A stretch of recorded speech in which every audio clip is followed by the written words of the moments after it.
Alright! Good morning Pilipinas and good morning world! At sa ating mga kababayang OFW at mga kababayan natin na nandyan sa Pilipinas na walang sawang sumuporta dito sa ating munting programa, thank you so much at mabuhay po tayong lahat hanggat gusto natin.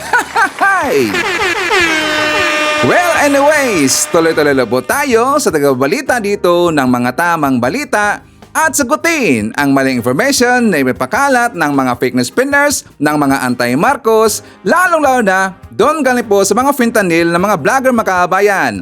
Yes, dapat silang sasagutin. Bakit? Kasi bagayan natin sila na lagi pong naninira araw-araw kay BBM at sa Marcos sa may session sa katagalan makaabayan, akala mga paninira ay magtotoo yan sa mata ng ibang tao. So dapat silang sasagutin kasi ang bagong Pilipinas, bawal po ang mga sinungaling. At syempre, kasama niyo pa rin si Sir Ivan, ang pinakabulol na vlogger sa balat ng YouTube, pagbibigay sa inyo ng mga totoo at mga preskong balita na kinukuha natin sa nakapitbahay na social media.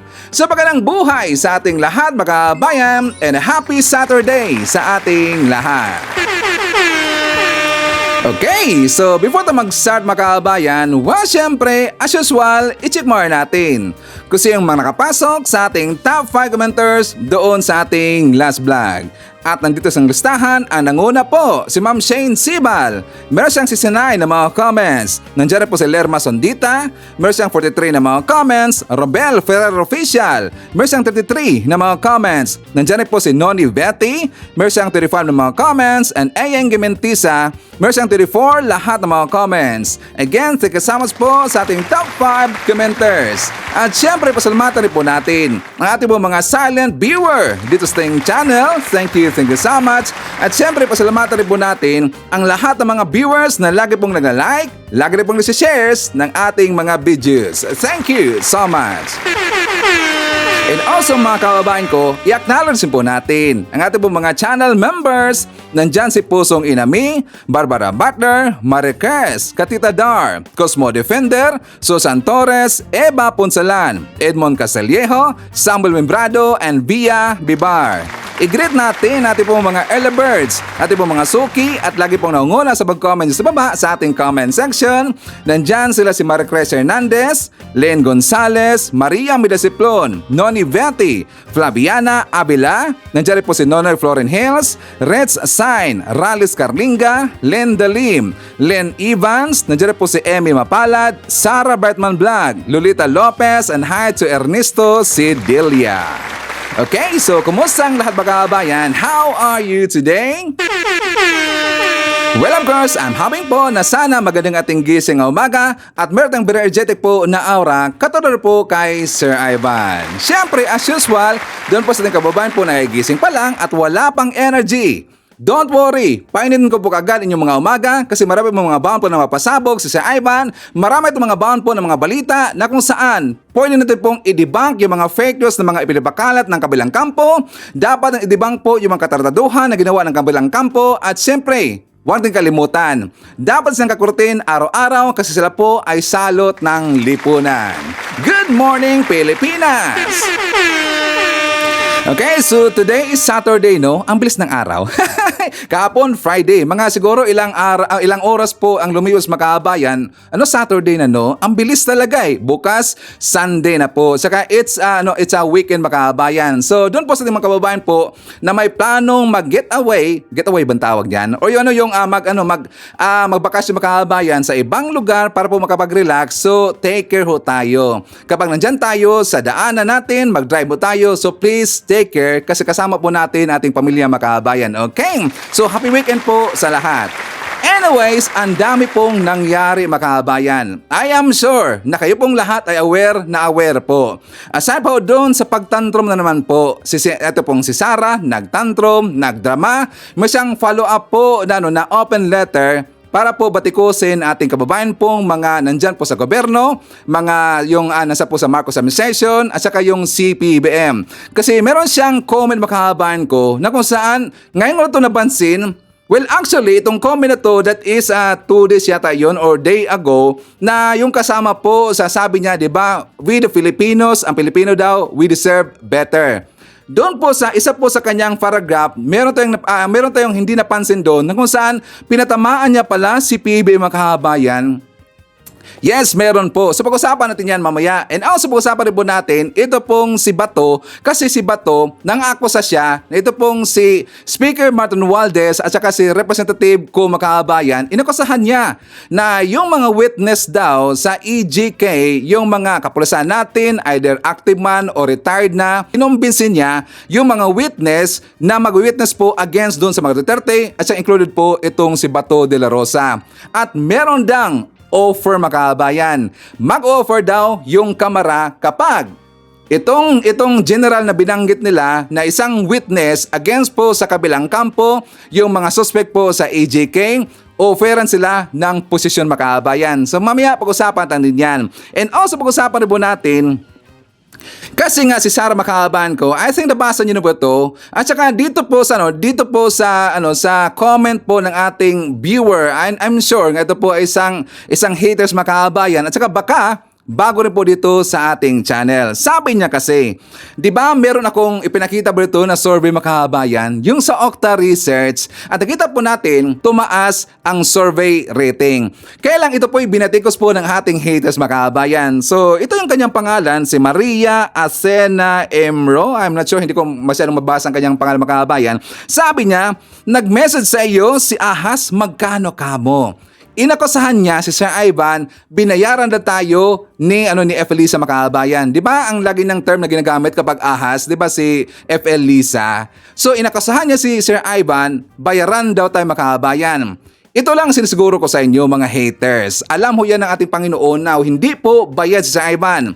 Wala pong politiko na babayad kay Sir Ivan. Ito pong aking pagbabalita dito at ito pong aking mga opinion, analysis po tungkol po sa nangyari sa gobyerno natin, tungkol po sa Marcos administration at saka binabalita natin dito po yung mga ginagawa ng ating gobyerno at saka lalong-lalo na kay PBBM at saka FL Lisa. Ito po ay base sa aking paniniwala. Ito po ay base po sa aking opinion na kung saan dapat nating protektahan po at dapat natin pong ibalita ang mga ginagawa po ng Marcos admin. Kasi lahat po ng mga haters, lahat po ng mga anti-Marcos, ayaw na lang ipaalam po ng taong bayan ang mga ginagawa po ng ating gobyerno. Especially PBBM at si FL Lisa. Sabi pa niya dito makabayan, ang survey daw ng Okta Research, sabi niya, oh really? Marcos, mas mataas pa daw ang survey. Saan Ivan? Sa sarili mong view?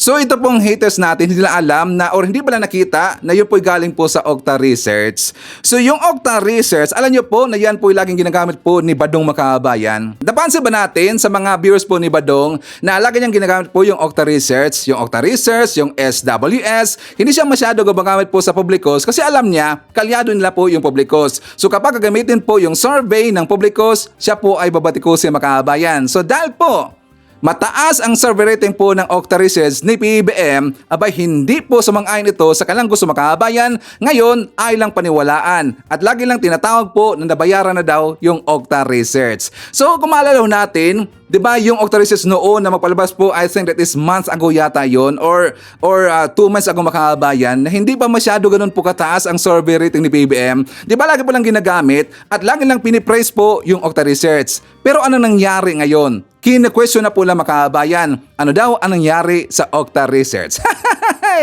Ang dapat tanungin nila ho, di ba ang dapat tanungin nila, yung mga kababayan ho natin, yung mga Pilipino na kung saan nakita na po nila ang ginagawa po ng ating gobyerno. Nakita na po nila at saka naramdaman na po nila yung epektong ginagawa ng mga programa, mga plano ni PBBM na kung saan marami po ang natulungan dito. So dapat po sila ang questionin. Ang Okta Research, gumawa lang po sila ito ng questions, gumawa lang po sila dito po ng survey na kung saan maganda ang lumabas sa survey. And aside from that, ito rin pong si Sara Makabayan. Ngayon pag-usapan natin si Sara. Kasi si Sara, kinu-question niya yung nangyaring survey, inilabas na survey po ng Okta Research. Ngayon, meron siyang suggestion Makabayan. Ang sabi niya, bakit daw inilagay doon daw yung tungkol daw sa Marcos, ikaw ba ay pro Marcos o ikaw ba ay pro Duterte?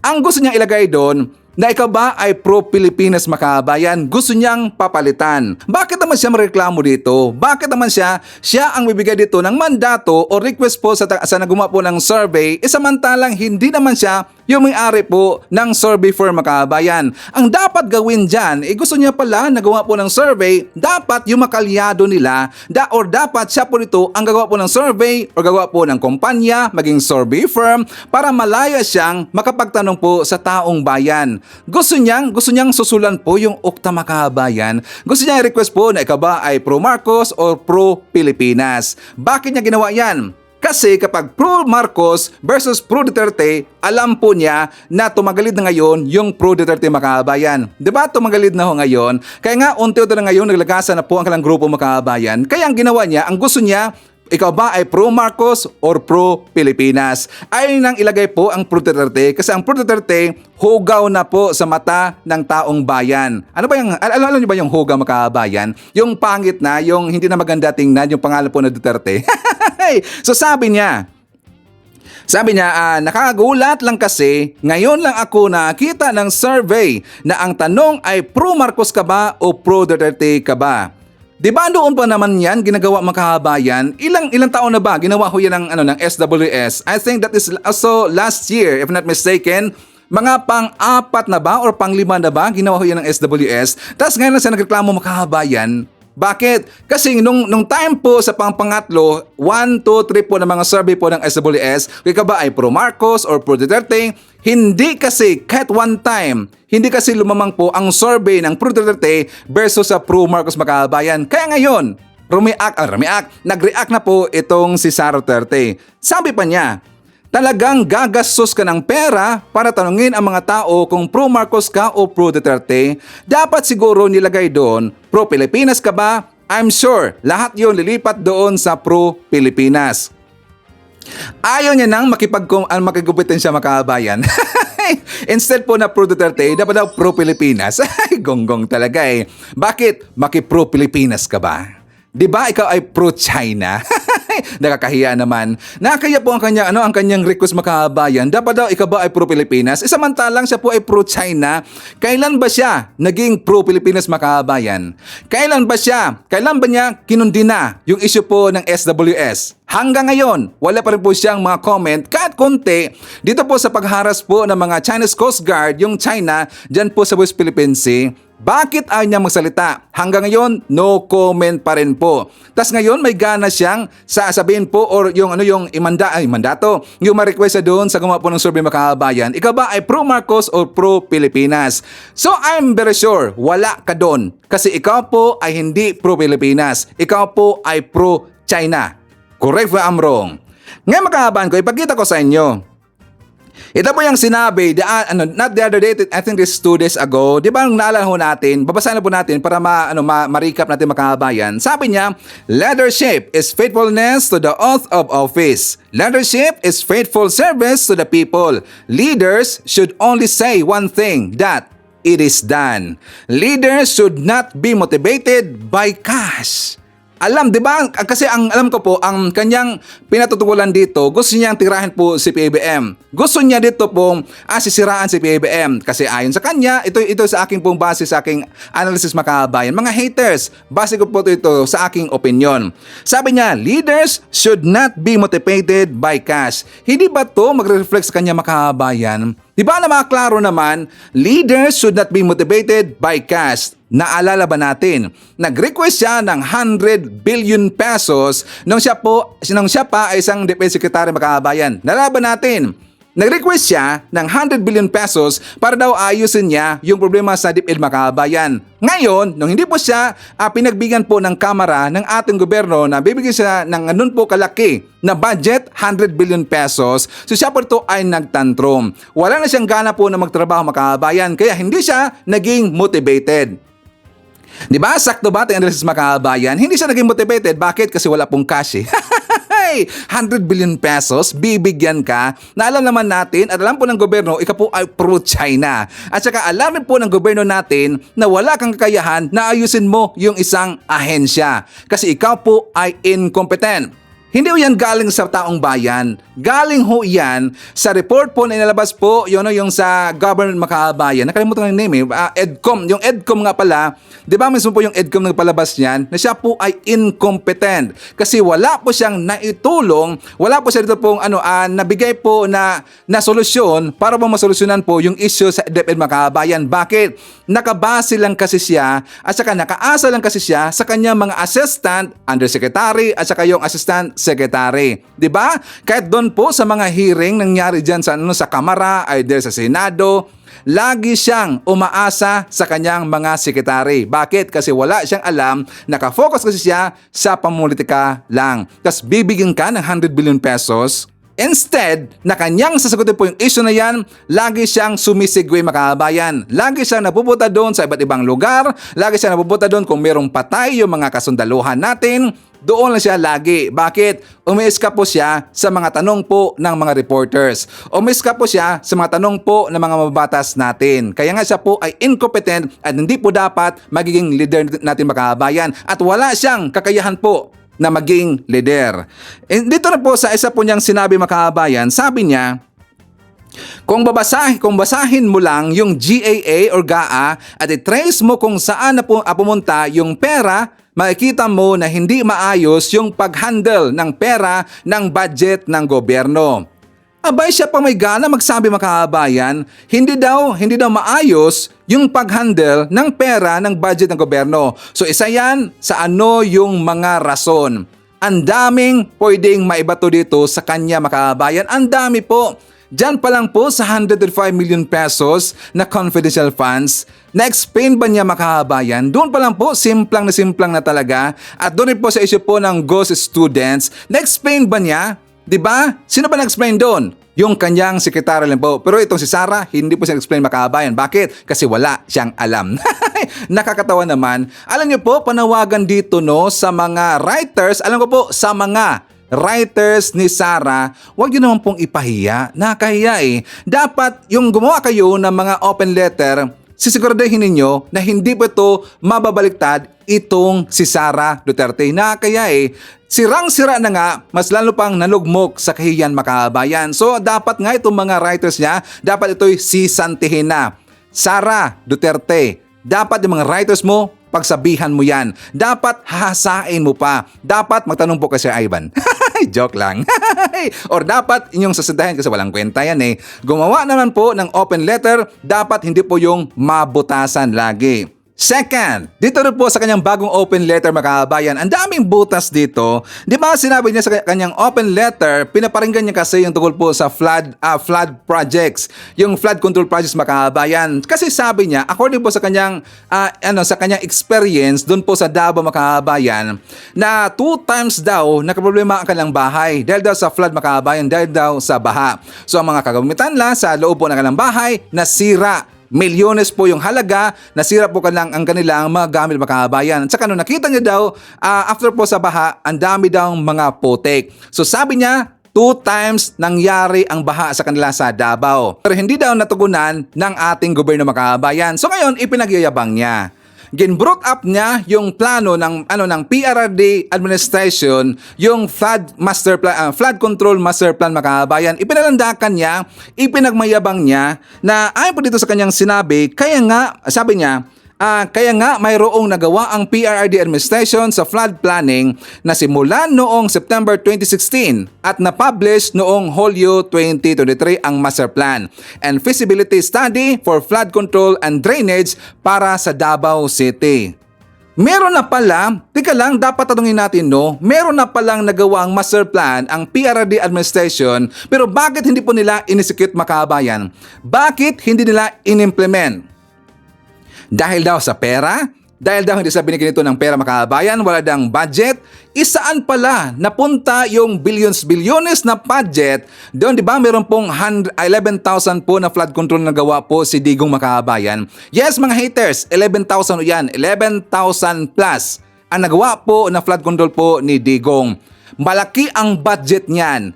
Bilyones yan. hindi ba pwedeng magawan po ng solusyon na tatapisan na po ng konting bilyones na pera para po i-apply yung sinasabi niyang master plan para po sa flood control mga kababayan, feasibility study noong year 2017, yung 2018, 2020. Diba sabi niya 2016 po nagawa ng mga kababayan, pero bakit hindi yan ginawa? Isipin natin, 6 years po namuno itong si Digong. Kahit sa nga after 4 years makahabayan, di ba? Pagka 4 years niya, bakit hindi niya in-implement po yung kanyang flood control master plan? Nasaan ang budget? Binulsa ba, Sarah? Binulsa ba yung bilyones?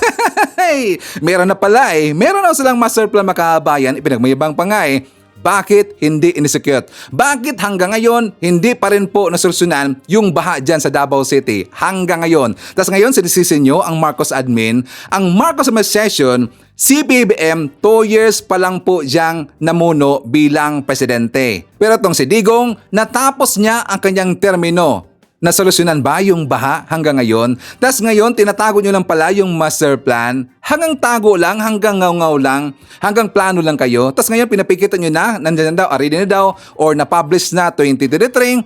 So ngayon, bibigyan ho niya ng budget. Ngayon pa lang yan, pag-istadihan ang ginawang master plan po ng PRRD administration. Huwag mong ipalandakan, hinahanapan nyo na ng master plan po ang Marcos admin, kasi kung ginawa nyo lang noon, wala na sanang problema. Kung na-execute niya noon, nasolusyonan sana yung flood dyan sa Pilipinas. Kasi itong si Digong napakakurap at napalibutan rin po ng mga politikong napakakurap din. Bongo, kumusta na? Bongo, kumusta ka na? Namiss ka ni Sir Ivan. Okay, so before tayo magpapatuloy po sa ating topics mga kababayan, mamaya pag-usapan natin itong si Bato.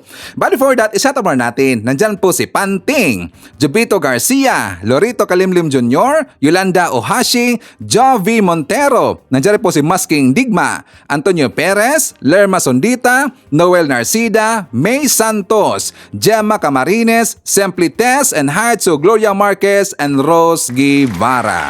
Okay, so mga kababayan ko, ipakita ko muna sa inyo yung good news. Kasi meron pong magandang balita si PBBM. For more details, let's watch this. Sa aking mahal na mga kababayan, nais kong ibahagi ang ibang magagandang balita. In the second quarter of the year, our economy grew by 6.3% compared to the previous year, one of the highest in ASEAN. This is due to the increase in investments and construction under the Build Better More program. Bagamat maganda ang datos na ito, wala itong kabuluhan kung hindi maramdaman ng ating mga kababayan. Kaya't patuloy ang ating pagbibigay ng sapat at kalidad na trabaho. This June, the unemployment rate dropped to 3.1%. One of the lowest on record for the last 2 decades. Over 50.3 million Filipinos are now employed, with 63.8% of them in the formal sector. Lalong dumadami ang mga kababayan nating may disente at formal na hanapbuhay at naging bahagi ng middle class. Ang lahat na ito ay patungo sa layunin nating iangat mula sa kahirapan ang bawat Pilipino. At abot kamay na natin ito. The poverty rate also dropped to 15.5%, which means we have lifted 2.5 million Filipinos out of poverty, and only 10.9% of Filipino families remain poor. Our goal is to further reduce this rate to 9% by 2028 and improve the lives of 8 million Filipinos. Inuulit ko, baliwala lahat ng ating ginagawa kung walang pagbabago sa buhay ng mga Pilipino. So I assure you, this government will continue to invest in job-generating infrastructure, social protection programs, health, and education for all Filipinos. We will not rest on our laurels, but use them to propel us forward into social and economic transformation. Ma'am, on behalf po of my fellow Rizaleños, I am honored to welcome you, Madam First Lady, and all our esteemed guests to our beloved province of Rizal. Magandang umaga po sa inyong lahat. Wow, what a crowd. Thank you. 3 weeks ago, my husband had his sauna in Quezon City at sinabi po niya, dapat mahalin natin yung Pilipinas. Dapat mahalin natin yung Pilipino. So this is our small way of showing our love for our Filipino people. The program may have been titled and spelled LAB, Love for All. But in all honesty, this is love. Pag-ibig o pagmamahal ng ating Pangulo at unang ginang sa sambayanang Pilipino.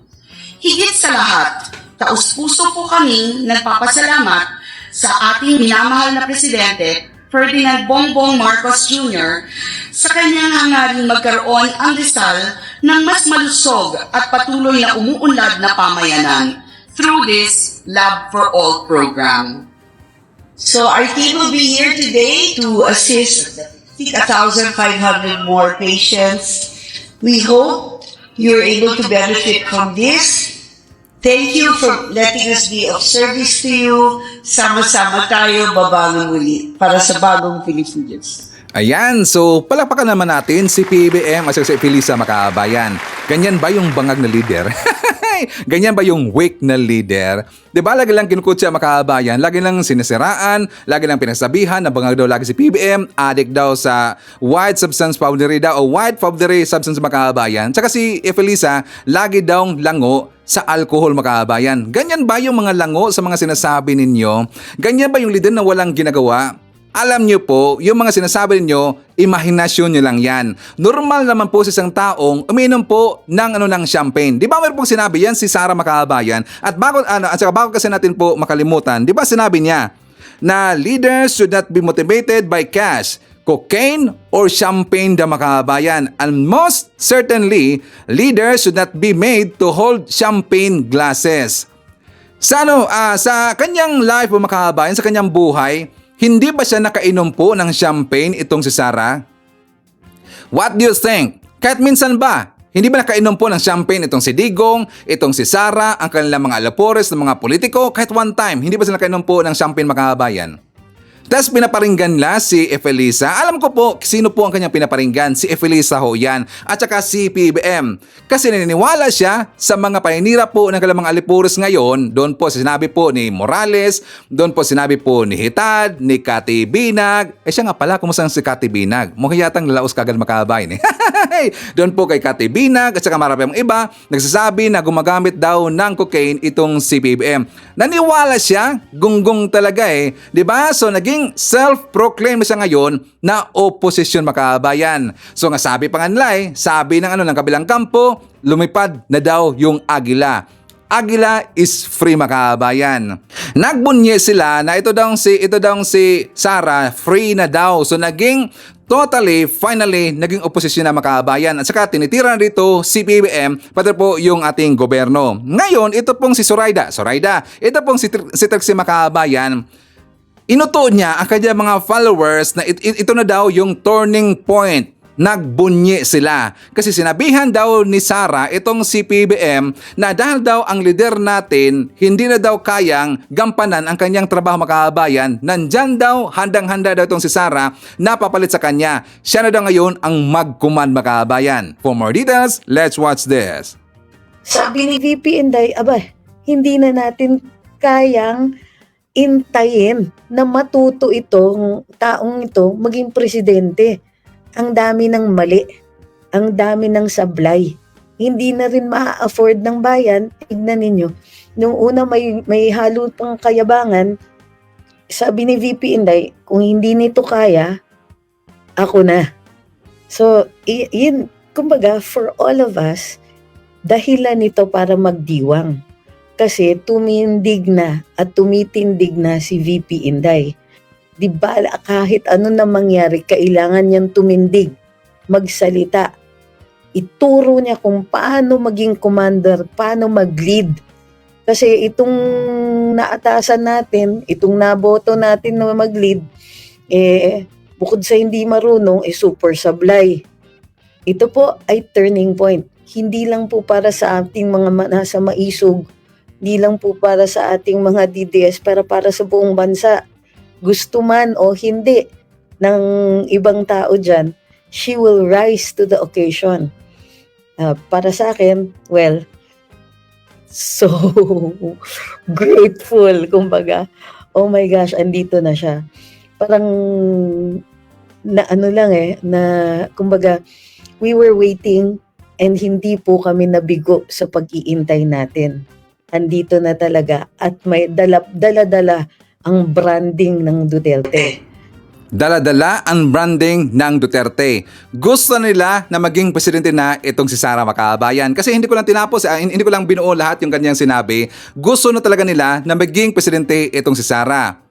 Hindi na po mangyayari yan kasi hanggang Vice President lang po itong si Sara kasi siya po ay nahubaran dito. Nakita na po ng buong bayan, ng buong Pilipinas kung kaya ba talaga paghawakan or kaya ba talagang gampanan na pagiging leader itong si Sara Makabayan. Gusto niya ipakita po sa taong bayan sa Pilipinas kung paano daw magiging isang leader Makabayan or maging isang commander. Maging isang commander, hindi niya kayang sumagot sa mga question Makabayan. Every time nga na meron mga ambush interview, sableng alagi itong si Sara. Tas gusto niyang ituturo kay PBM kasi daw naging mayabang Makabayan. Kahit kailan ba natin nakita si PBM na maging mayabang Makabayan? Or kailan ba nagyabang si PBM? Di ba? Kahit one time, kailan ba nagyabang si PBM? Ang napakayabang itong si Digong, magmura lagi, puro promise, hindi naman po nangyari. Ang napakayabang itong si Baste. Gusto niyang sampalin po isang general. Lagi niyang sinasabi, okay daw yung Davao. Gusto niyang sinasabi na napaka-safe daw yung Davao. Well, in fact, hindi po totoo Makabayan. Isa rin po sa mayabang itong si Pulong. Napakayabang ng gunggong na yan. Ito rin si Sara, nagyabang na rin po Makabayan. So ang tanong, sino ang mayabang dito? Si PBM ba o yung mga Duterte? Please comment nyo sa baba at babasahin natin yan mamaya Makabayan. Diba talagang nakakaroon sa tenga eh? Kailan ba nagyabang si PBM? Kahit one time talaga sa kanyang 2 years Makabayan or noon pa man na hindi pa siya naging presidente, kahit minsan hindi ko siya nakita po nagyabang. Napaka-humble po ni PBM. Honestly, totoo yan. Napaka-humble po ng ating presidenteng si PBM. Pero ngayon, ipinalabas nila, nagyabang daw si PBM. Ngayon, ipinalabas nila, ito daw yung turning point. Very refreshing daw. Masaya sila, nagbunyi sila. Kasi si Sara, lumabas na ngayon sa kanyang lungga Makabayan. So, naging oposisyon na itong si Sara. Sinabi pa niya na turning point daw itong ginawa ni Sara Makabayan. Hindi lang ito para daw sa mga membro po ng Maesong Rally, hindi rin ito sa mga membro po ng kalamang Alipores, kundi sa buong bayan ng Makabayan. Alam niyo po, dapat klaruhin niya. Ang dapat sabihin niya, para ito sa mga Maka-Duterte, para ito sa mga anti-Marcos ang ginagawa po ni Sara. Doon, mas klaro pa. Di ba Makabayan? Correct if I'm wrong. Okay, so ipasok natin ito pong si Bato Makabayan. Kasi alam niyo po, mapapahiya talaga dito. Mamaya ikukunik-kunik ho natin hanggang makaabot tayo doon po kay Speaker Martin Wallace Makabayan. Mapapahiya po itong si Bongo, itong si Bato, pati po itong si Sara Makabayan. So ang sabi po ni Bato, akala ko ba kalaban ng yellow ang Marcos?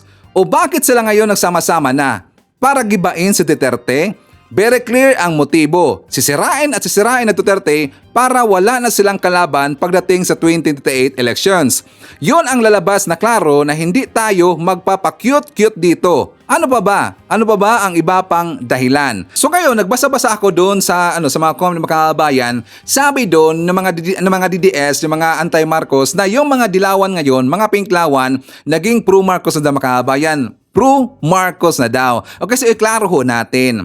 Kasi kung pababasahin natin yung sinabi ng isang vlogger po na si Kakamping Makabayan. Kilala ba natin si Kakamping? Nakalimutan yung name eh. Pero siyempre, yung mga pinklawan, alam nila yan. Kilala nila yan. Isang vlogger po na Kakamping Makabayan.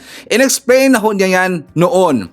Na kung saan, kung isipin natin na pro-Marcos, yung mga pro-Marcos na yan, hindi po yan mga dilawan o yung mga pinklawan. Kasi kailanman, hindi po magiging pro-Marcos yung mga pinklawan o yung mga dilawan. Kundi sila po ay pro-Aquino Makabayan or pro-Lini. Doon lang po. Sumuporta lang po yung mga dilawan ngayon sa gobyerno po ni PBM or kay PBM. Kasi sa panahon po ni Digong Makabayan, ang dami kasi nilang gustong mangyari noon na hindi po nangyari noon Makabayan. Kasi nga ang tingin po ni Digong noon sa mga dilawan o sa mga pinklawan, kalaban naman kasi. Diba kung babasahin na natin ang ginawa po ni Digong doon kay Leni Makabayan, talagang ipinahiya niya, talagang tinitiris niya itong si Leni, at saka marami siyang ginawa na talagang nakakahiya at ipinahiya niya itong si Leni Makabayan. Kasi nga ang tingin niya, doon po sa mga Pinklawan or sa mga Dilawan, kalaban po mga kababayan. Yan po'y kabaliktaran dito kay BBM. Kaya nga sumuporta ngayon yung mga Pinklawan or Dilawan kay BBM kasi yung mga mungkahin nila noon sa PRD admin sa panahon po ni Digong mga kababayan na hindi po pinayagan ni Digong, unti-unti kasing nangyayari sa panahon po kay PBM. Isa po sa major na nagustuhan po ng mga Pinklawan o yung mga Dilawan, yung ipinagtitahan niya, yung ipinaglaban niya, yung issue dyan sa WPS makahabayan. Di ba yun po yung time na yun na nagustuhan na ng mga Pinklawan itong si PBM. Kasi ipinaglaban po ni PBM yung WPS na kung saan sa panahon po ni Digong, hindi yan ipinaglaban po ni Digong. Hinayaan na lang po na mamayagpag po yung mga Chino dyan po sa WPS. Hinayaan lang po yung nakangkamin po ng China, yung ating teritoryo dyan sa WPS. Hinayaan lang po ni Digong. So galit na galit po yung mga Pinklawan, mga Dilawan po sa panahon po ni Digong kasi nga wala silang laban. Mayroon silang boses pero hindi sila sinuportahan po ng ating gobyerno sa pamumuno po ni Digong makabayan. So hindi po sila matawag na tipong pro-Marcos. Sila po ay sumuporta kasi marami pong nagawa ngayon si PBM na nagustuhan po ng mga Pinklawan makabayan. Okay, so clear na ba yan? Forward tayo, tungkol pa rin po kay Bato. Kasi si Bato makabayan ko, inakusahan niya. Ito pong si Speaker Martin Romualdez at saka ito pong si Representative Ko makabayan na parang ang tawag dito, parang sinurot nila yung isang general, pero term yan parang sinurot ito lang pagkakaintindi ko ang ibig sabihin po dito ni Bato makabayan. Kinumbinsi daw nila yung general na yun na maging witness po sa ICC against dito kay Bato at saka sa iba pang suspect makabayan. Kinumbinsi daw. According daw sa kanyang intel makabayan. So for more details, let's watch this. Itinanggi ni House Committee on Appropriations Chairperson Ako Bicol Party List Representative Elizalde Co ang akusasyon laban sa kanya at House Speaker Martin Romualdez ni Senator Ronald Bato de la Rosa. Ayon sa senador, nakatanggap siya ng A1 information na kinakausap umano ni na dating Senator Antonio Trillanes IV at National Intelligence Coordinating Agency Director General Ricardo de Leon ang mga retired at active police officials na iniimbestigahan ng International Criminal Court Special Prosecutor. Sa harap umano ito ni na Speaker Martin Romualdez at Congressman Co. Batay sa Ako Bicol Party List Representative, walang nabanggit na pag-testify laban sa kaninuman sa ICC sa 2 beses na pagkakataong makapulong nito si Police Major General Romeo Karamat Jr. noong 2023 at kamakailan. Aniya, sa pakikipag-usap ni Speaker Romualdez sa Police Major General, narinig nitong willing si Karamat na sabihin ang lahat ng nalalaman nito kaugnay ng extrajudicial killings o EJKs kapalit ng appointment nito bilang hepe ng pambansang pulisya. Subalit, tinanggihan umano ito ng leader ng Kamara at ipinahayag na ang presidente ang nagtatalaga ng PNP chief at hindi ito maaring mag-endorso kapalit ng anumang konsiderasyon. Well, unang-una tungkol kay General Karamat, no, mukhang marites lang 'yon, no, na merong ganong pag-uusap o merong ganong naganap na meeting. Chismis lang ayon kay House Committee on Dangerous Drugs Chairperson at Surigao del Norte 2nd District Representative Robert Ace Barbers. Ang aligasyon laban kina House Speaker Martin Romualdez at House Committee on Appropriations Chairperson Ako Bicol Party List Representative Elizalde Co. Base sa pahayag ni Senator Ronald Bato de la Rosa noong Miyerkules, August 7, nakatanggap umano siya ng mahalagang impormasyong kinausap umano ni na dating Senador Antonio Trillanes IV at National Intelligence Coordinating Agency Director General Ricardo de Leon, ang retired at active police officials na iniimbestigahan ng International Criminal Court Special Prosecutor sa harap ni na Speaker Romualdez at Congressman Co. Ginawa ni Representative Barbers ang pahayag matapos ding itanggi ni Representative Ko ang aligasyon sa kanya ng senador. Sa naunang pahayag ni General De Leon at Congressman Ko, si Police Major General Romeo Karamat Jr. ang nag-alok na ihayag ang nalalaman niya kaugnay ng extrajudicial killings at war on drugs ng dating administrasyon kapalit ng appointment nito bilang hepe ng pambansang pulisya. Si Congressman Chair Saldi Ko has vehemently denied, no? Sinabi niya na wala naman pong gano'n, no? The only occasion where he met the good general was maybe I think twice, no? At wala naman pong pinag-usapan kung ang Marites ay tungkol doon sa appointment na hinihingi bilang Chief PNP, gaya ng paninindigan ng ating speaker, wala naman po sa powers na ang ating speaker yung mag-appoint po ng isang Chief PNP. Saka pala, i-correct natin makabayan. Mali ang sinabi ni Sir Ivan. Di ba sabi ko, inoferan po yung general na yun na maging general. Mali yun. Na maging Chief PNP nga pala makabayan. So ayon po ni Bato, inoferan daw ng Kamara itong si general na maging Chief PNP. Well, actually, wala naman pong kakayahan po si Speaker Martin Romualdez na mag-appoint po ng isang tao makabayan. Kasi ang gumagawa lang yan, CPWM lang po. Okay? So, bakit nga pala ginawa yan ni Bato? Kasi siya po'y nagpanik makabayan. Gusto niya kasi na maraming pangalan dito ang ma-involve. Bakit? Kasi kapag marami pong ma-involve po ng mga pangalan makabayan, magiging confusing kasi yung mga investigation dyan, magiging marami ng links. So ang ginagawa dito na Bato, alam ko, mautak yung si Bato. Nag-link siya or nagdawit siya ng mga pangalan para marami pong sisilipin ang mga nag-imbestiga dito, included po yung ginawa po na sinabi po ni Bato na may kinalaman sila si Speaker Martin Romualdez, ito pong si Representative Ko makabayan. So magiging confusing na, maraming malings makabayan. So yan po ay gateway, ito po yung paraan po ni Bato na para po ma-divert yung attention makabayan. Okay?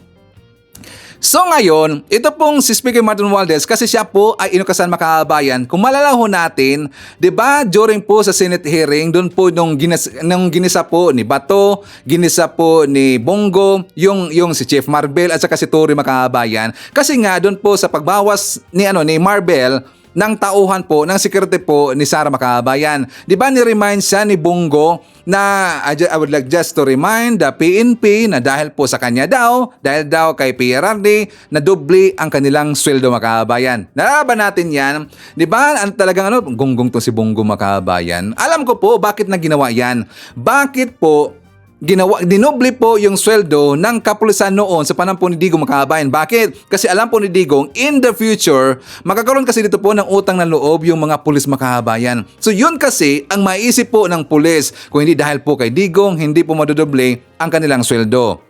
Mga PNP, kapulisan ho natin, isipin nyo po, ang trabaho talaga ng isang senator ni Bongo ay gagawa po ng batas. Yan po ang kanyang trabaho dyan sa Senado. Alangan naman kakain na siya doon katulad po kay Robin Hood. So yun po ang trabaho. Dinoble niya ang inyong sweldo kasi alam po ni Bongo in the future gagamitin kayo ni Bongo. So ito na po. 'Di ba pinaparinggan kayo? Reminder. So yan po yung matagal na po na plano ni Bongo at saka ni Digong noon na magiging hawak kayo sa liig kasi kung hindi dahil po kay Bongo or kay Digong, hindi madudoble ang inyong mga sweldo. So isipin ho natin, ang sweldo ninyo galing ho yan sa tax po ng taong bayan. Hindi po yan galing po sa bulsa ni Digong at saka ni Bongo. Wala kayong utang na loob po kay Bongo at saka kay Digong. Ito po ang sampal kay Bongo at saka kay Digong, at saka kay Bongo at saka kay Bato at saka kay Digong makabayan. Bakit sa Ivan? Kasi si Speaker Martin Romualdez, ang allowance po ng mga kasundaluhan natin dodoblehin na makabayan. For more details, let's watch this. Magandang balita para sa mga kababayan nating sundalo. Dodoblehin na ng Kamara ang natatanggap ninyong daily subsistence allowance. Yan inanunsyo ni House Speaker Martin Romualdez sa Talk to Troops activity. Kanina lang yan sa Subic, Zambales. Yan ang ulat ni Melales Moras. bilang pagkilala sa hindi matatawarang paglingkod at sakripisyo ng mga sundalo para sa bansa, may hatid na regalo ang Kamara para sa kanila. Sa Talk to Troops activity ni House Speaker Martin Romualdez sa Subic, Zambales, kasama ang mga opisyal at kawani ng AFP, inanunsyo ni Romualdez na sa ilalim ng 2025 national budget, madadagdagan na ang daily subsistence allowance ng mga tropa ng pamahalaan. Mula sa 150 pesos, magiging 350 pesos na ito kada araw na karaniwang ginagamit pangkain ng mga sundalo. We, the House of Representatives, already have undertaken that in the forthcoming budget that we shall now include a 15 billion package that will more than double your 150 peso subsistence allowance to 350. I repeat, we are more than doubling your subsistence allowance, and that is in due recognition for the overdue increase that we think you have deserved for a long time. Ayon kay Speaker Romualdez, kinikilala ng gobyerno ang mahusay na serbisyo ng sandatahang lakas. Kaya naman, patuloy ang pagsisikap nila sa Kongreso para mapagbuti pa ang kalagayan ng mga sundalo maging ng kanilang pamilya. You are the most important and critical component of our national defense program. It is for that reason that we actively push for the passage of a sustainable fiscal framework for the pension system of the military personnel. Hangarin namin na maging payapa ang inyong kaisipan hanggang sa oras ng inyong pagre-retiro para maging maganda ang kinabukasan ninyo pati ng inyong mga pamilya. Kasama ni Speaker Romualdez na bumisita sa Naval Operating Base ng AFP sa Subic, sina House Committee on Appropriations Chair Elizalde Co at iba pang kongresista. Dito ipinakita rin sa kanila ang iba't ibang kagamitan ng Philippine Navy. Ilan lamang ito sa mga kagamitan na ipinakita ng sandatahang lakas sa liderato ng Kamara kanina. Ang gusto nga ng mga kongresista, madagdagan pa ang kanilang pondo para ang mga kagamitang ito mapaigting pa at maihanda ang ating mga sundalo sa panahon ng pangailangan. Sa Setyembre, sasalang ang Department of National Defense sa budget hearing ng Kamara para sa fiscal year 2025. Dito inaasahang matatalakay ang mga ihahatid pang tulong ng Kongreso sa kagawaran at attached agencies nito tulad ng AFP. Okay, so pag-uusapan na natin itong si Morales, mga kabayan. Kasi ito si Morales, idinawit niya yung INC o Iglesia ni Cristo. Kung maalala ho natin, di ba si Peebles, nagkaroon sila ito ng rally last Friday, mga kabayan, di ba kung saan hindi sila umabot ng 10 eh. Di ba nakita natin doon itong si Morales. Ngayon, kanina ko lang napansin, mga kabayan, doon kasi sa isang vlog po na isang anti-Marcos, idinawit pala nila, sinisiraan nila dito yung INC. Kasi doon po sa comment, mga kabayan ko, during sa live, nakita ko doon na inakusahan nila yung INC daw yung nagbigay po ng 10 million pesos kay SLJ Secretary Binhor Abalos, yung tungkol po sa pabuya ni Kibuloy, mga kabayan, para po sa makabibigay po ng information kay Kibuloy, magbibigay daw ng 10 million pesos isang private na individual. Inakusahan nila yung INC. At doon po sa sinabi po ni Morales, ito'y tungkol rin po sa security, mga kabayan. So, before that, isa natin, nandyan po si Zinaida Barion, Chet Kines, Nenes Rojas, nandiyan rin po si Angelita Hulsanger, Nelda Arcio, nandiyan rin po si Shane, Alicia Lick, William Esteban Verdugo, nandiyan rin po si Ruben Basinga Salindong, Eleanor Tomlos Mercado, Apple Nash, Merna Borromeo, nandiyan rin po si Wing Salvatierra, Gorgunya Angala, Nonski Pasamonte, Baby Macdoms Nunamod, Elsie Hoffman, Ches K. Musya, Eds Villarreal, and hi to Loy Loy. Okay, so pakita ko sa inyo yung vlog po ng anti-Marcos, mga kabayan. For more details, let's watch this. Takot pala si BPM sa sa iglesia eh. Magdananalangin kayo. Manalangin kayo na ang Iglesia ni Cristo. Ha? Yun ang manawagan.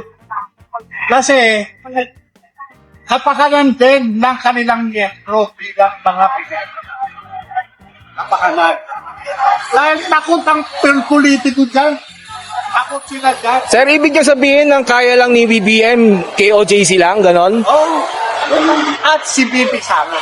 Ah, Subukan nilang tanggalan ng security ang Iglesia ni Cristo. Subukan nilang tangkawasan ng security yung Iglesia ni Cristo. wala, duwag pala si BBM. Diba? Ganun talaga, Tuwag ka. Aray. Ha? Yung ginawa mo sa KOGC at saka dyan kay BP Sara, hindi mo kayang gawin sa Iglesia ni Cristo. Duwag pala si Sige, BBM. Martin, bawasan mo ng security ang Iglesia ni Cristo. Ay, Yan. duwag pala kayo? Huwag kayo. Oh. Diba? Yan. Mga sinto-sinto pala to parang may kulang-kulang makaabayan. Ang INC, pimbro pa ng gobyerno. 'Di ba? Sabi niya takot daw si PBM na tatanggalan daw ng mga security ang INC makaabayan. Membro ba ng gobyerno ang INC? Meron bang itinalaga ang gobyerno natin na securities doon po sa INC makaabayan? Meron ba? Mga sinto-sinto talaga INC, okay lang ba sa inyo nagaganon kayo ng gonggong na to ni Morales, pati rin po ng kanilang mga alipuris sa mga anti-Marcos? Okay lang ba sa inyo? Alam ko po ang INC, hindi sila ito nakikialam po sa politiko. O may iwas sila sa politika makaabayan, alam ho natin yan. So itong mga kapatid ho natin ng mga INC, alam nila ang kanilang boundaries. Kaya nga hindi sila sumausaw po sa issue makaabayan. Itong mga INC, alam nila ang kanilang ginagawa. Ayaw na ayaw po ni Kamanalo na sumausaw po sa politika makaabayan. Walang sumusuporta sila during po sa election. Pero dito po sa mga issues makaabayan, ayaw na ayaw lang sumausaw dyan. So bakit naman lang idinawit ni Morales na kapag tatanggalan daw ng security itong INC, hindi daw kaya ni PBM kasi takot na makaabayan? Meron bang security itinalaga po ang gobyerno natin para po sa INC? Di ba mga sinto-sinto talaga Hindi naman po membro ng gobyerno ang INC, gonggong talaga So yan po mga taong wala na po mga argumento makaabayan, wala na pong maibato sa gobyerno natin, wala na pong maibato po kay PBM kasi ang kanilang mga paninira, ang kanilang mga pang-utos kay PBM, mission failed kasi lahat. Kaya dito idinawit na nila yung INC o Iglesia ni Cristo. Magonggong dapat sarap korte maggonggong na yan Di ba mga INC? Ang sarap korte po ito sa Morales at saka yung mga anti-Marcos na mga sinto-sinto. I-shout mo natin. Nandyan po si Jess Tobtob from Calamba, Laguna. Shout out sa pamilya Atensa na nandyan sa Caloocan. Sina Cesar, Tess, BJ, Gino, Hanika. Galing kay Eva Atienza na nasa Dubai. Hi to Nelo Ramirez. Nandyan po si MJ Jumagdao or Humagdao. Hi to Elmer and Ronnie Castellano. They are watching from New Zealand. Greetings from Rondeline Lamsin. Hi to Evelyn Garcia. Midorima Shintaro. At saka hi daw sa Kilala family na nandyan sa Cagayan Valley. Nandiyan po si Sport Shinobi. He's watching from South Korea. Hi to Ashin. Nandiyan po si Jemson, si Jimboy, si Jeriel, and Regina Madawi, Cebu. Greetings from Rodolfo Ranada Rabor of Tansa, Cavite. And hi to Jeline Quezon. Okay, so yan po ang ating manakalap ng mga balita ngayong araw. Kung nakaabot ka po sa portion na to, sana nakapag-like na ho tayo. Libre po ang mag-share, libre din ang mag-subscribe. Again, maraming salamat sa mga viewers na hindi nag-skip ng ating mga commercials. Thank you so much. At before natin tatapusin ang ating programa ngayong araw, sana sabayan nyo si Sir Ivan para sa ating live messaging prayer. Diyos Ama, maraming salamat po sa isa na namang magandang araw. Bago namin simulan ang araw na ito, ikinukumpisal po namin sa iyo ang lahat ng aming mga kasalanan.